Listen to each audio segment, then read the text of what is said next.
Perambalur MRF tyre showroom கம்பெனிக்கு எங்க company வண்டி டெல்லியில இருந்து லோட போட்டு பெரம்பலூர் எம்ஆர்எஃப் டயர் ஷோரூம் கம்பெனிக்கு லோட ஏற்றி வந்திருக்குதுங்க.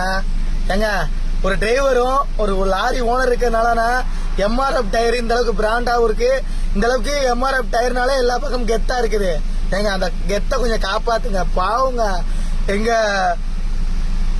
நம்ம திருப்பூர் பொங்கலூர் டிரைவர் சதீஷ் சொல்லிட்டு ஒரு டிரைவர் பெரம்பலூர் டிரைவர் உங்க கம்பெனிக்கு வந்திருக்காப்ல.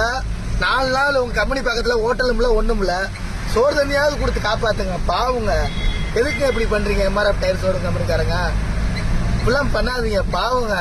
நாங்களாம் என்னங்க டிரைவர் பாவம் பண்ண உங்களுக்கு? இந்த டிரைவருக்கும் எங்க லாரி ஓனர் இருக்கனால உங்க டயர் இந்த அளவுக்கு சேல்ஸ் ஆகுது, இல்லை இந்த அளவுக்கு சேல்ஸ் ஆகுமா? கொஞ்சம் பார்த்து உதவி பண்ணுங்க பிளீஸுங்க. டிரைவருக்கு சோறு தண்ணி கொடுத்து காப்பாத்துங்க பாவம். எங்க பொங்கலூர் சைஸ்ன்னு சொல்லிட்டு அந்த டிரைவரு பெரம்பலூர்ல சோறு தண்ணி இல்லாம எம்ஆர்எஃப் டயர் ஷோரூம் கம்பெனி வெளியிலே படுத்து கிடக்காரு. லோடு வந்து 5 நாள் ஆச்சு. ஒன்னும் லோடு இறக்கி கொடுங்க, இல்லைன்னா சோறு தண்ணி கொடுத்தாவது காப்பாத்துங்க பிளீஸுங்க. எம்ஆர்எஃப் டயர் ஷோரூம் கம்பெனிக்காரங்க இப்பெல்லாம் பண்ணாதீங்க, தயவு செய்து கேட்டுக்கிறேன்.